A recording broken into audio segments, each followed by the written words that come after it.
ಪರಲೋಕದವುಗಳ ಕಡೆಗೆ ನೋಡುವಂತೆ ನಿಮ್ಮ ಆತ್ಮವನ್ನು ವಾಕ್ಯದಲ್ಲಿ ಬಲಪಡಿಸುವ ಅನುದಿನದ ಧ್ಯಾನ. ಇಂದಿನ ಧ್ಯಾನದ ಶೀರ್ಷಿಕೆ ದೇವರ ಯೋಜನೆಗಳು ಪರಿಪೂರ್ಣವಾಗಿವೆ.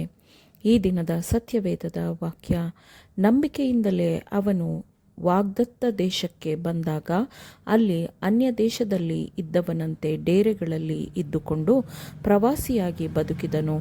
ಅದೇ ವಾಗ್ದಾನಕ್ಕೆ ಸಹಬಾಧ್ಯರಾಗಿದ್ದ ಈಸಾಕನು ಯಾಕೋಬನು ಅವನಂತೆಯೇ ಡೇರೆಗಳಲ್ಲಿ ವಾಸಿಸಿದರು.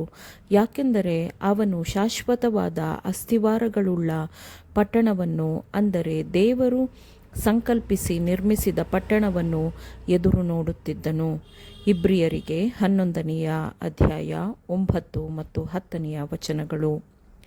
ಮಾನವ ಜನಾಂಗದ ಪ್ರತಿನಿಧಿಯಾಗಿ ಯೇಸು ತಂದೆಯ ಬಳಿಗೆ ಏರಿಹೋದನು ಮತ್ತು ತನ್ನ ಸ್ವರೂಪವನ್ನು ಪ್ರತಿಫಲಿಸುವವರಿಗೆ ಕ್ರಿಸ್ತನೊಂದಿಗೆ ತನ್ನ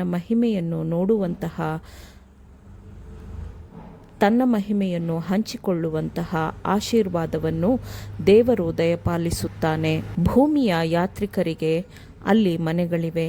ನೀತಿವಂತರಿಗೆ ಮಹಿಮೆಯ ಕಿರೀಟದೊಂದಿಗೆ, ಜಯದ ತಾಳೆಗರಿಯೊಂದಿಗೆ ನೀತಿಯ ನಿಲುವಂಗಿಯೂ ಅಲ್ಲಿ ಸಿದ್ಧವಿರುತ್ತದೆ. ನಮ್ಮನ್ನು ಗೊಂದಲಕ್ಕೀಡು ಮಾಡಿದ್ದ ಎಲ್ಲ ವಿಷಯಗಳು ದೇವರ ಅನುಗ್ರಹದಿಂದ ಸ್ಪಷ್ಟವಾಗಿ ಮಾಡಲ್ಪಡುತ್ತದೆ. ಅರ್ಥವಾಗಲು ಕಷ್ಟವಾಗಿದ್ದ ವಿಷಯಗಳಿಗೆ ವಿವರಣೆಗಳು ದೊರಕುತ್ತವೆ. ಕೃಪೆಯ ರಹಸ್ಯಗಳು ನಮ್ಮ ಮುಂದೆ ತೆರೆದುಕೊಳ್ಳುತ್ತವೆ. ಗೊಂದಲ ಮತ್ತು ಮುರಿದು ಹೋದ ಉದ್ದೇಶಗಳನ್ನೇ ಕಂಡುಕೊಂಡಿದ್ದ ನಮ್ಮ ಸೀಮಿತವಾದ ಮನಸ್ಸುಗಳು ಅತ್ಯಂತ ಪರಿಪೂರ್ಣ ಮತ್ತು ಸುಂದರವಾದ ಸಾಮರಸ್ಯವನ್ನು ನೋಡುತ್ತವೆ. ಕ್ಲಿಷ್ಟಕರ ಮತ್ತು ಕಷ್ಟಕರವೆಂದು ತೋರುವ ಅನುಭವಗಳನ್ನು ಅನಂತವಾದ ಪ್ರೀತಿಯು ಸರಿಪಡಿಸಿದೆ ಎಂಬುದನ್ನು ತಿಳಿದುಕೊಳ್ಳುತ್ತೇವೆ.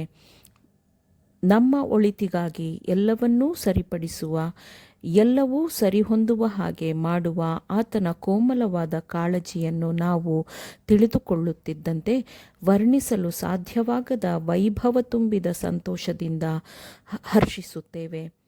ಪರಲೋಕದ ಪರಿಸರದಲ್ಲಿ ನೋವು ನೆಲೆಸಲು ಸಾಧ್ಯವೇ ಇಲ್ಲ. ವಿಮೋಚನೆಗೊಂಡ ಮನೆಯಲ್ಲಿ ಕಣ್ಣೀರು ಇರುವುದಿಲ್ಲ, ಶೋಕದ ವಾತಾವರಣವಿರುವುದಿಲ್ಲ, ಅಂತ್ಯಸಂಸ್ಕಾರದ ನೋವಿರುವುದಿಲ್ಲ. ಚಿಯೋನಿನ ಯಾವ ನಿವಾಸಿಯೂ ತಾನು ಅಸ್ವಸ್ಥನು ಎಂದು ಹೇಳನು. ಅಲ್ಲಿಯ ಜನರ ಪಾಪವು ಪರಿಹಾರವಾಗುವುದು ಎಂದು ವಾಕ್ಯವು ಹೇಳುತ್ತದೆ.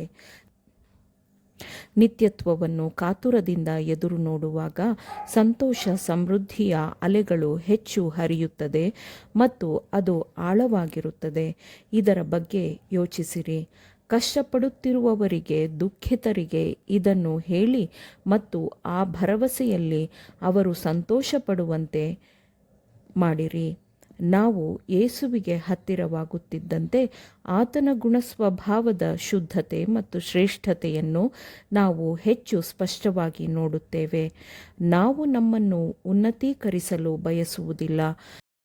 ನಮ್ಮ ಗುಣಸ್ವಭಾವ ಮತ್ತು ಆತನ ಗುಣಸ್ವಭಾವದ ನಡುವಿನ ವ್ಯತ್ಯಾಸವು ನಮ್ಮ ಆತ್ಮದ ಅಸಹಾಯಕತೆಯನ್ನು ತಿಳಿದುಕೊಳ್ಳುವುದಕ್ಕೂ ಮತ್ತು ಆಳವಾದ ನಮ್ಮ ಹೃದಯ ಶೋಧನೆಗೂ ಕಾರಣವಾಗುತ್ತದೆ.